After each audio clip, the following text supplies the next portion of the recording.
daw po ang dahilan kung bakit hindi pumapayat ang isang tao? Nako. Ayun. Maaari po bang may medical implication po ito? Ano yung tanong yan? Okay. Hindi. Bigyan natin ano. Okay ulit yung tanong. Bigyan natin ng Tanong mo rin ba hustisya yan? to. Ano daw ang dahilan? Ba't hindi daw pumapayat ang isang tao? Okay. So- Palagi ba sa kusina yan? Okay, bigyan natin ng ng hustisya yung kanyang tanong. Tanong mo rin ba yan? Meron po. Sorry, I second the motion. Tanong. Meron kasing ganito yan. Meron tayong physiological structure mula nang tayo'y bata. Kadalasan, tinitingnan natin yung physiological structure ng isang bata at the age of 3. Kung ang physiological structure ng isang bata at the age of 3 ay chubby, more likely paglaki niya, chubby pa rin siya.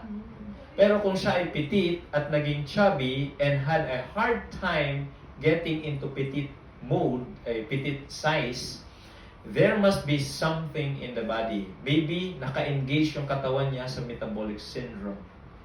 Nakaganon siya. Or humihina yung kanyang metabolism, or merong problem yung kanyang liver. That's why it cannot synthesize fat.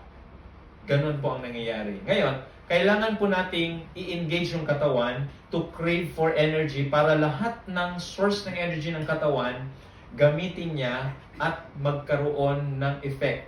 Yung muscle sa katawan ay magiging firm and lahat ng fat pwede niyang ma-burn. So, what is the first thing you need to do? Jumping jack. Engage into exercise. Yes, jumping jack is the best. Pero kung hindi niyo naman kaya mag-jumping jack, kahit yung tiptoe ka lang na hindi mo kailangan umalis dun sa floor para kang nag-jumping jack, pero ganun lang. Malaking bagay din yun. Kahit hindi, Yes. hindi umaangat yung paa mo sa floor. O kasi si Doc, meron pong nire-recommend to na parang 1 Exercise. minute na Every jumping, hour. every hour na jumping jack. So, ganyan. So, sabi nga, imagine mo yun, sa 8 hours, 8 minutes lang yun, di ba? Tama. Pero marami ka na burn doon.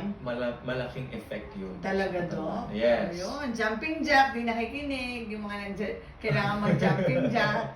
Oo. Siyempre, kailangan din sabayan ng control ng Nang pagkain. Ano Doc? Ulitin nga po. Pagkain. Kailangan ba?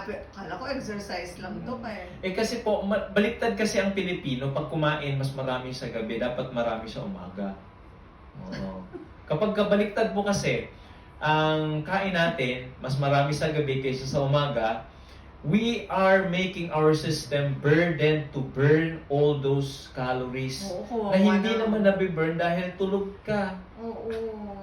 Diba? Matutulog ka na, maglulod ka pa. So, the stomach and the whole system is burdened with all those intake ng food. Pero wala ka namang paggagamitan na energy. Kaya di ba sabi, eat like a king. King sa is a breakfast. Eat like a queen sa lunch. And then, eat like a pauper sa dinner. dinner.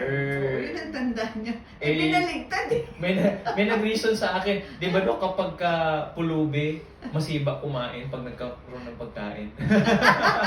Kaya daw ganun. Talagang lumusot pa eh, no? Oo. Eh, di ba? So, yun. Okay.